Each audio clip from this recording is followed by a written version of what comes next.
based on the conversations I've had with students I'm providing, is that they are not going to let this go. They are going to fight this to the very end, and we will be there with them, the Ontario NDP. And so, speaking of your party, what can students expect from the Ontario NDP, and how do you folks plan to support students in opposing these changes? I mean, obviously, we want to be able to follow the lead of students. It is not a good idea for politicians to jump ahead and tell people what to do. Centering the voice of students and making sure that their stories are amplified is going to be a huge part of the advocacy and strategy. On top of that, we have tools in the legislation. We could put forward motions. We could delay things at the committee. But more importantly than anything else, we want to amplify the great work that all the student associations are doing, including the Canadian Federation of Students. They're really out here in big numbers, and we cannot do what they do. They have the relationships with the students that we don't have, so censoring those student voices is absolutely critical.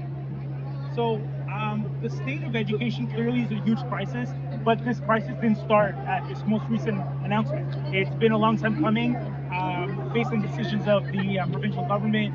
So we as students firmly believe that we can successfully organize against this attack on post-secondary. But what happens after?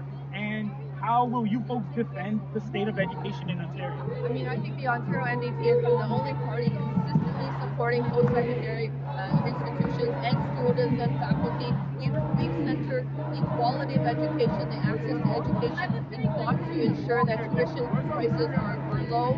We've fought to make sure that debt services are at manageable levels or reduced. And right now, it's grossly unfair that this government is forcing students to choose between a lifetime of debt and a quality of education that they need and deserve. I would also just say that you're right. It's just not making just by Doug Ford. This has been a chronic underfunding of the post-secondary institution plus the students for decades. It goes back to the previous Liberal governments when we had the highest tuition in this country because they chose to underfund post-secondary schools. Universities and colleges have been struggling to balance their debts and balance and pay for their classrooms and operating programs simply because there has not been adequate funding. Post-secondary has been ignored by Liberals and Conservatives, and we're seeing Doug Ford kick them one more time. Absolutely.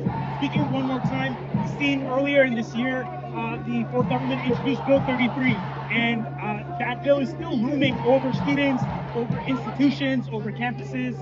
Do you believe in the autonomy of students and student organizations? Why is that important to protect and defend students and their autonomy, especially as we're seeing increased austerity and privatization in all public services? Yes, absolutely. We support the rights of students to organize, and I think it's absolutely critical because on the front lines of what I'm seeing in the campuses of the University of Toronto and TMU, for example, the Toronto Metropolitan University, it's students that are leading the call to advocate for more mental health supports, more services for students and peers. They're the ones that are organizing meal plans and food banks, and they will not be able to do that under Bill 33. And so there's a chilling effect that's coming because of this government, and we know that students are going to be further harmed, further repressed, based on the fact that they're going to take away their right to organize, and also, more importantly, their right to express how they want to be associated, how they want their services delivered. So there is going to be even a chilling effect regarding the freedom of speech and how people are organizing on campus. And we know that campuses are where we see our young students become active citizens. So we never want to repress them. We want to allow them to flourish and give them every single opportunity to be successful. And that starts